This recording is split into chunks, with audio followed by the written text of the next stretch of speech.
Në një kohë të largët, kur malet e Shqipërisë ishin edhe më të larta dhe detet edhe më të thella, jetonte një mbret i mirë në një kështjell të bardhë që ngrihej mbi një kodër të gjelbër.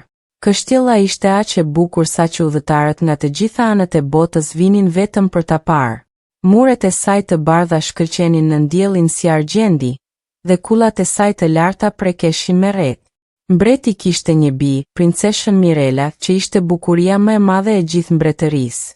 Flokët e saj të gjata ishin si fije ari që valonin në erë, sytë e saj të kaltër si qielli i qartë të pranverës, dhe fytyrja e saj e lezetshme si lulja e bajames që lulezon në maj.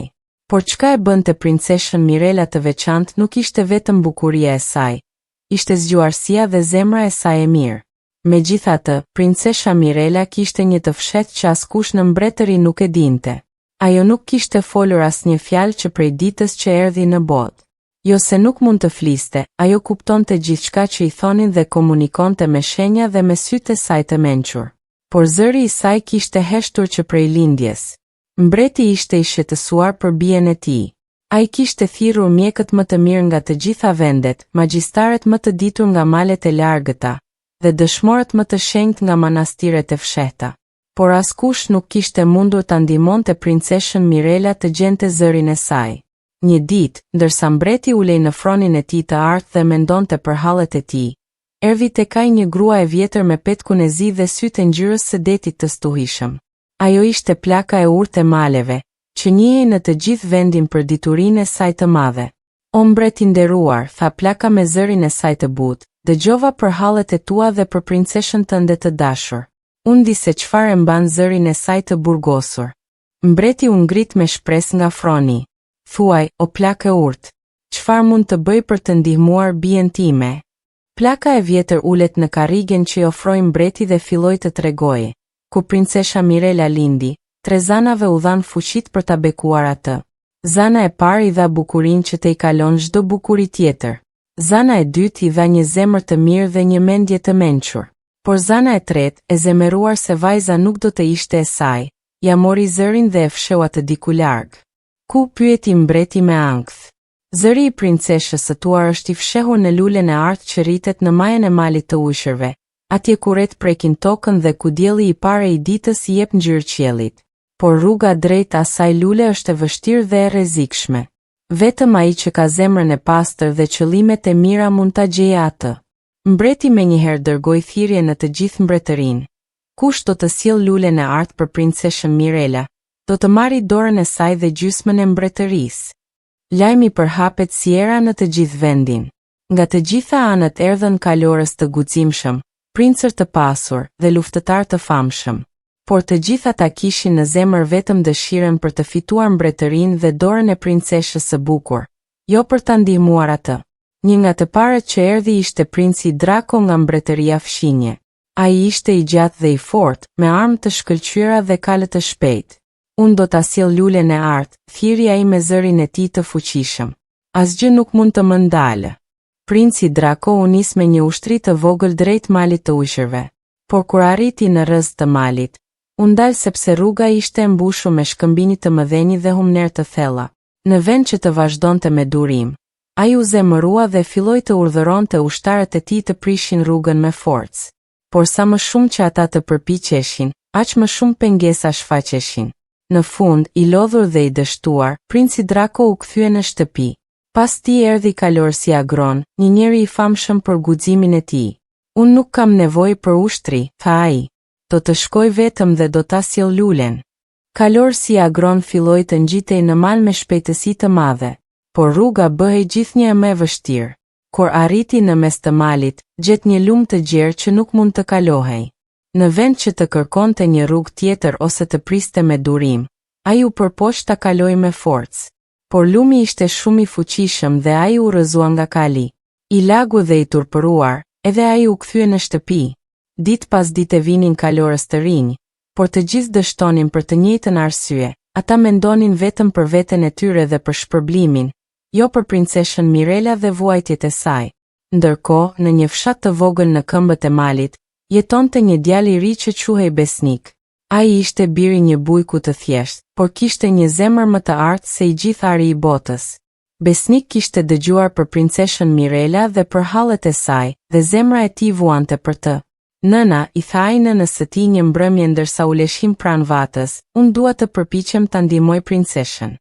Nëna e tij, një grua e mirë me flokë të thinjur dhe duar të rrëmbyer nga puna, e shikoi me dashuri.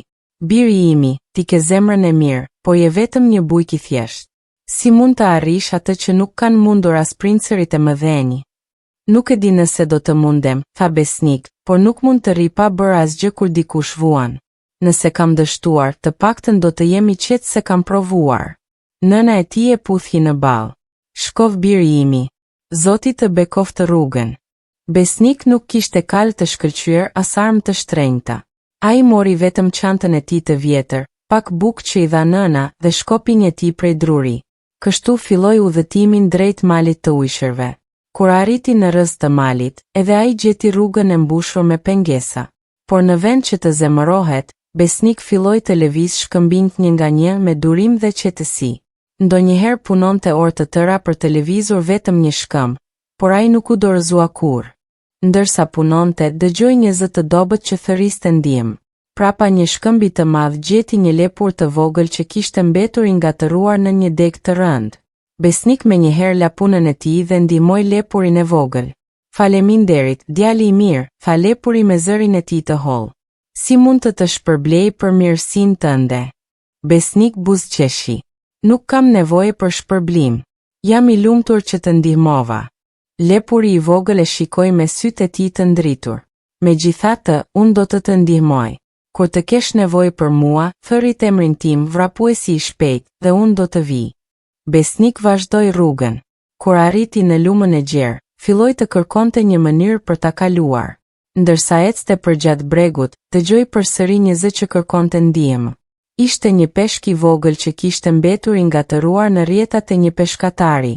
Besnik hyri në ujë dhe liroi peshkun e vogël, edhe pse kjo e bëri atë të lagur dhe të ftohtë. Faleminderit, djali bujar, tha peshku. Emri im është notari i shpejt. Nëse do të kesh nevojë për ndihmën time, thërrit emrin tim dhe unë do të vi. Besnik e kaloi lumin duke kërkuar me durim vendet më të cekta dhe duke u mbështetur te degët e pemëve. Kur arriti në anën tjetër, ishte i lagur dhe i lodhur, por nuk u ankua. Ndërsa vazhdonte të ngjitej, filloi të bie dëbore shumë. Era ishte e ftohtë dhe rruga bëhej gjithnjë më e vështirë. Besnik ishte duke u ngrirë kur dëgjoi një tingull të dobët. Pas një shkëmbi gjeti një zog të vogël që kishte rënë nga foleja dhe nuk mund të fluturonte për shkak të të ftohtit. Besnik e mori zogun në duart e tij dhe e ngroh me frymën e tij. Pastaj e vendosi në çantën e tij për ta mbajtur të ngrohtë.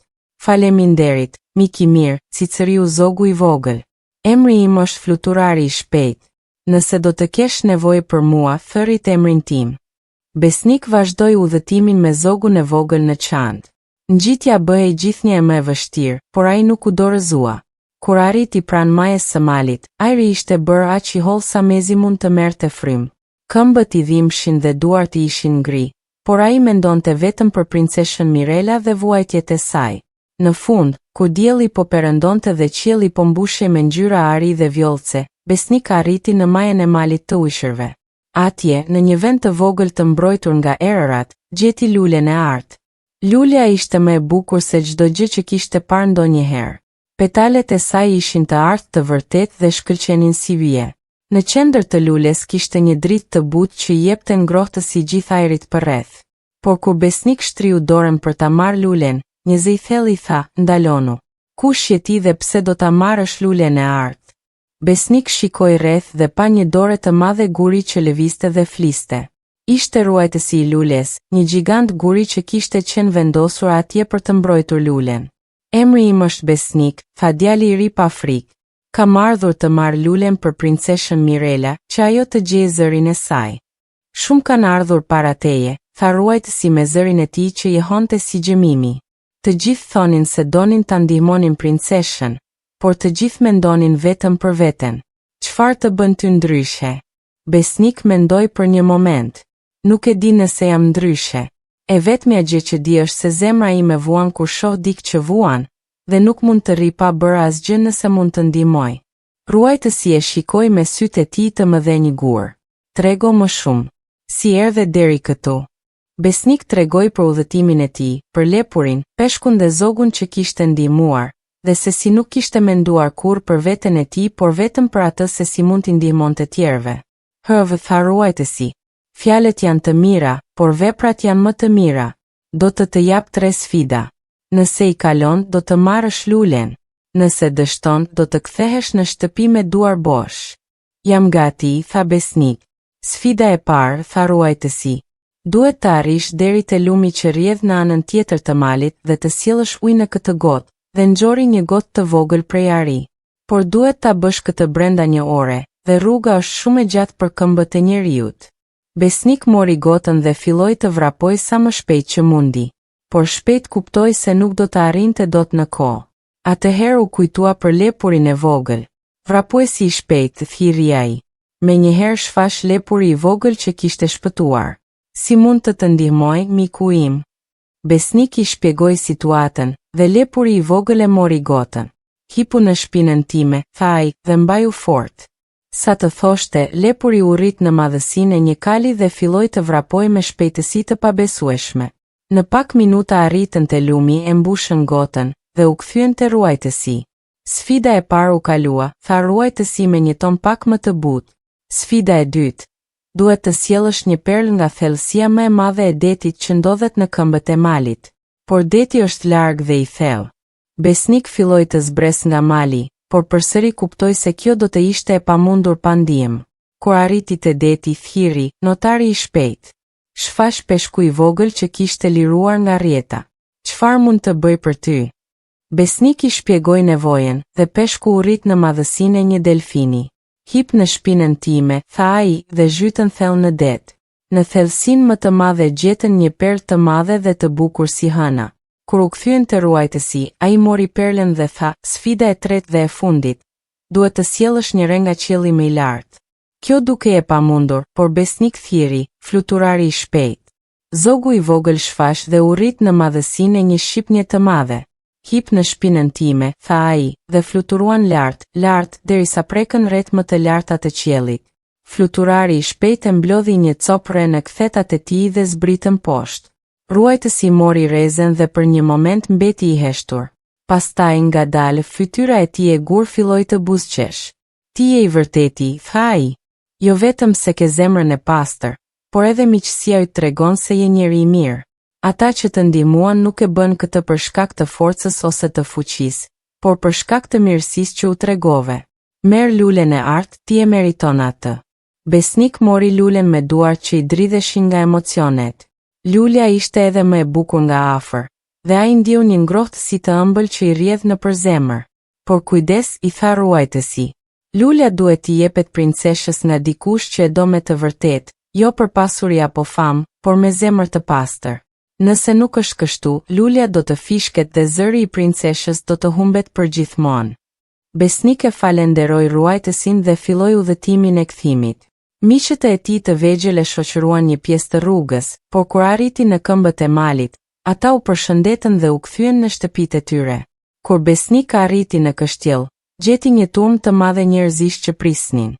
Lajmi kishte përhapet se dikush kishte sjell lulen e artë. Mbreti dhe princesha Mirela dolën në balkonin e kështjellës.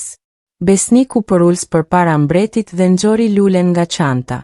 O mbreti nderuar, tha ai, kam sjell lulen e artë për princeshën Mirela.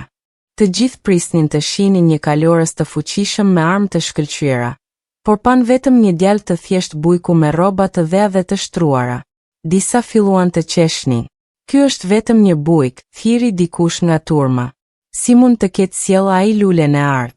Por mbreti e shikoi Besnikun në sy dhe pa sinqeritetin e tij.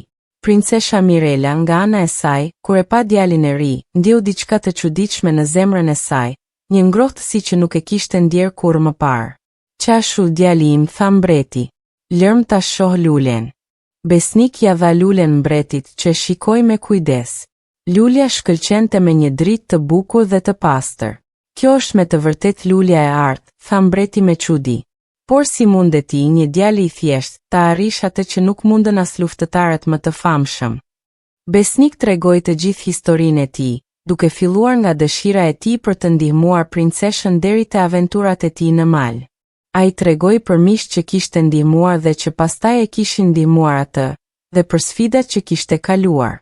Ku mbaroi, princesha Mirela zbriti nga balkoni dhe erdhi pranë tij.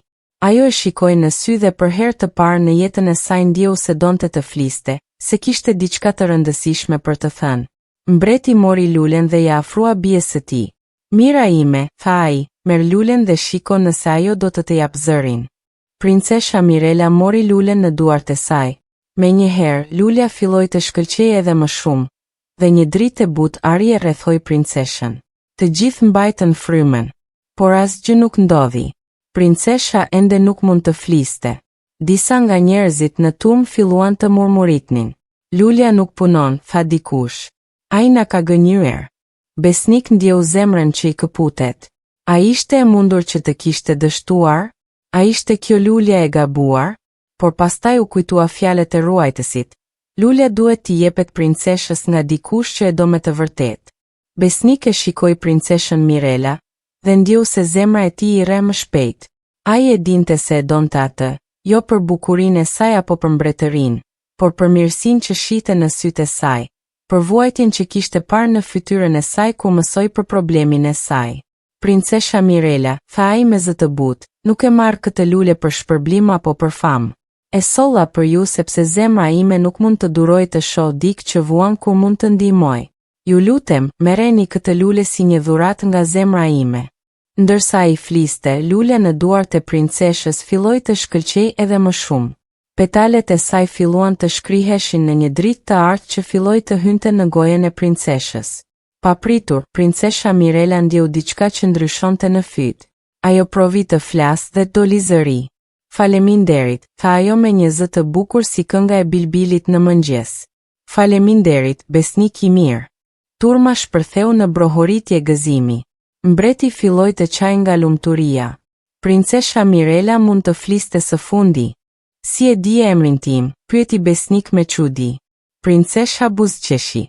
Unë mund të dëgjoja gjithmonë, edhe pse nuk mund të flisja. Dëgjova kur u prezantove para babait tim. Por më shumë se kaq, unë e dija që emri yt ishte I vërtet sepse tregon saktësisht atë që je besnik dhe I mirë. Mbreti u afrua tek ata. Besnik djali im, tha ai, ti ke sjell lumturinë më të madhe në familjen time. Siç premtova, ti mund të marrësh dorën e bijes sime dhe gjysmën e mbretërisë. Por besnik tundi kokën. O mbreti nderuar, unë nuk e bëra këtë për shpërblim. Jam I lumtur që princesha Mirela mund të flasë përsëri. Kjo është e mjaftueshme për mua. Princesha Mirela e shikoi me admirim. Por unë dua t'ju pyes diçka, tha ajo. A do të doni të qëndroni këtu në kështjell? Jo sepse babai im ju premtoi një shpërblim, por sepse unë dua t'ju njoh më mirë. Besnik e shikoi princeshën dhe pa në sytë e saj të njëjtën mirësi që kishte parë nga fillimi. Do të jemi nderuar, tha ai. Ditët që pasuan ishin të mbushura me gëzim. Princesha Mirela ishte aq e lumtur që mund të fliste saq nuk pushonte së foluri.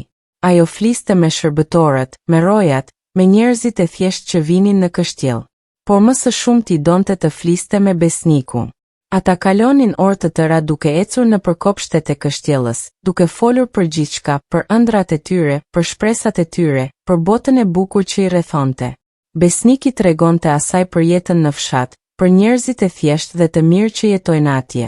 Princesha I tregonte atij për librat që kishte lexuar, për vendet e largëta që donte t'i vizitonte, për dëshirën e saj të madhe për të ndihmuar njerëzit e mbretërisë. Sa më shumë kohë kalonin së bashku, aq më shumë kuptuan se ishin krijuar njëri për tjetrin.